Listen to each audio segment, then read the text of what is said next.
Hello everyone, my name is Frank Stanek. I'm President and CEO of Owen-Ames-Kimball Co. Safety is very important and something that we are all responsible for here at Owen-Ames-Kimball Co. No matter what role you play in the company. We need to continue to put safety first and foremost on all our job sites so that everyone can go home every day safely. As a member of the OAK Safety Committee, we do our best to help identify, address, and resolve any safety issues or safety requirements needed.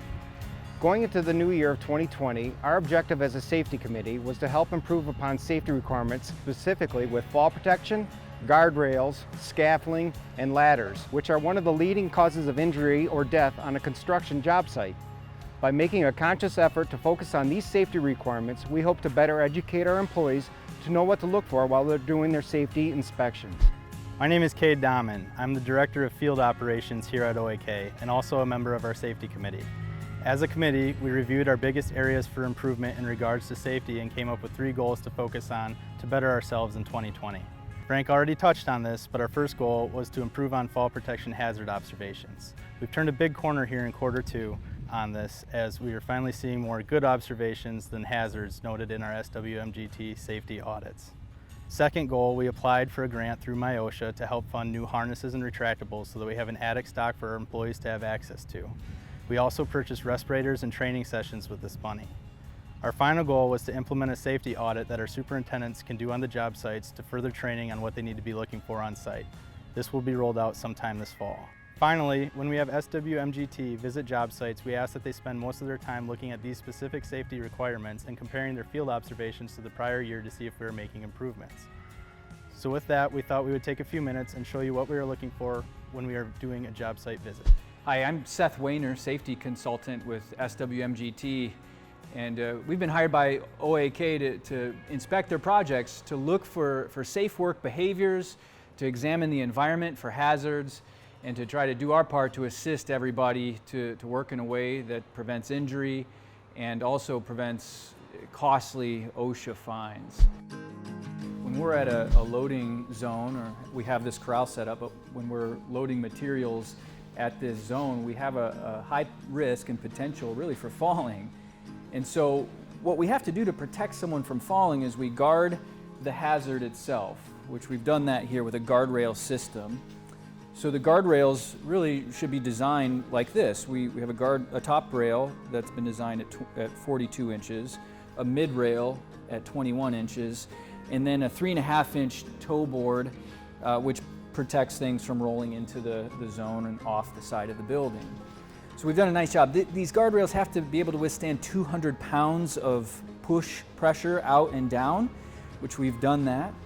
And they have to surround the hazard as a whole. So if I'm approaching this, I'm now protected by a guardrail system, which is important.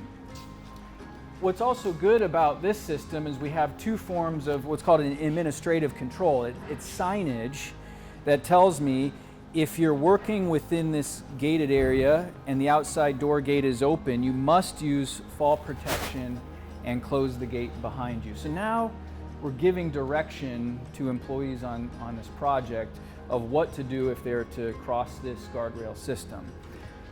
We also have more communication on the door itself, which is where the hazard is. That's the most dangerous part of this operation. But it says tie off before open.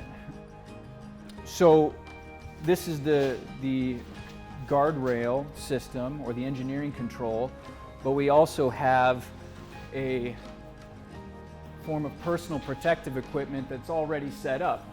It's an anchor that's attached to a lanyard that's attached to a harness system. So this is good. The challenge with this form of personal protective equipment, though, is it really should be inspected before each use.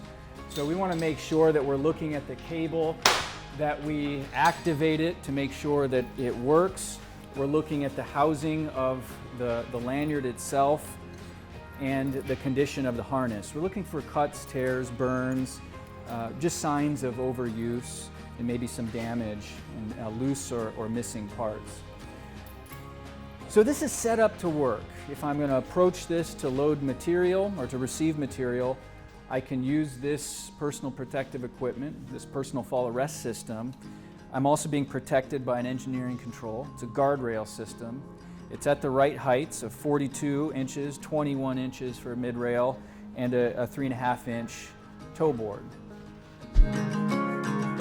A hole is really considered anything that's over 2 inches in length or width or depth. So it's a 2-inch hole. It's a gap in a floor where tools, materials can fall through. We can trip in it, and if they're large enough, we could fall through it. So a hole has to be covered with something that is capable of holding twice the intended load of whatever is going to be on top of this cover. So in this case, we're using OSB. Sometimes we can use plywood or some other cover that's sufficient. So this hole is covered, it's secured, so we can't move it, it can't shift, we can't lift it up, and it's also identified as a hole. Those are the three parts of a hole cover. It's covered, it's secured with something that's capable of holding twice the intended load, and it's identified as a hole. It's labeled. So we've done a nice job out here really doing just that.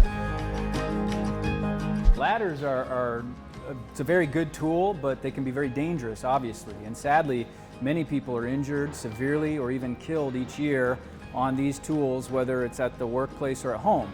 So it's usually nothing significant that will injure somebody. It's the basic practices that are overlooked is what leads to injury. So what we look for is obvious things. We want to look at the rating to see what is the ladder capable of holding.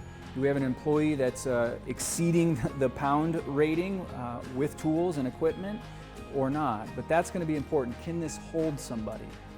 We also want to make sure that we're not working above the label that says do not stand at or above this step. That's important because we can tip the ladder over. So those are some of the very basic things that we look for immediately. Is it being used properly according to the design, and are we working from the ladder at a height that is safe for the ladder to be worked at? Then we look at the physical structure of the ladder. Now this too is very critical. Sadly, there's been really terrible injuries that have resulted from working on a ladder that's maybe broken or cracked on its frame. Or maybe the feet are broken or cracked, or the rungs are broken, cracked, even missing at times, or bent. Anything that is on this ladder that's damaged, it's defective, it's missing, really puts us at great risk when we work on a ladder. So the most effective thing that we can do to really work safely on a ladder is inspect our ladder before each use. We just take a look at it. Do we see any cracks, dents, broken parts, missing parts? And then if we don't, it's safe to work on if we're working according to the load capacity and according to just basic safe work practices on a ladder.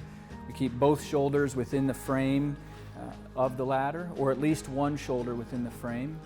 If we have two outside, we're overreaching and we can tip the ladder over. And then we work to the rung that the ladder allows us to work, which is typically no more than 2 from the top. Now, like a ladder, a scaffold is also a tool that's used. It's a very good tool, but it can be a hazardous tool. And sadly, people are injured and killed on scaffolds every year as well. So what we'll look for in a Baker scaffold, so to speak, it's a mobile scaffold, is the construction of it. Is it constructed properly? Are there any missing pins? Are the brakes secured? Are they on? Are they working? Is the overall scaffold in a condition that it's been designed to work under? Now, we've done a nice job here. We've got our pins that are anchored in here, which are holding the platform in place, because that's something too that we want to look at. Is this platform stable? Is it in good condition? And is it secured to the frame of the Baker scaffold? We mentioned brakes, but if we're on this, then we want to make sure that we set the brakes so that the mobile scaffold doesn't move on us. We want to make sure that we have guardrails on a mobile scaffold if it's at 10 feet or more according to OSHA minimum standards. We would then have a guardrail system, which would be a top rail and a mid rail. And also, if there's a threat of tools or materials falling off of our platform while we're on the mobile scaffold, we actually want to make sure that we install a tow board on the scaffold as well. That'll control tools and materials from rolling off of the platform and maybe striking somebody below. Thank you, Cade and Seth. Again, safety is something that must be looked at continually, and knowing what to look for will help us provide a much safer job site. If you have any questions or comments, please don't hesitate to reach out to myself, Cade, Jeremy, Rob, or Seth. Thank you and be safe.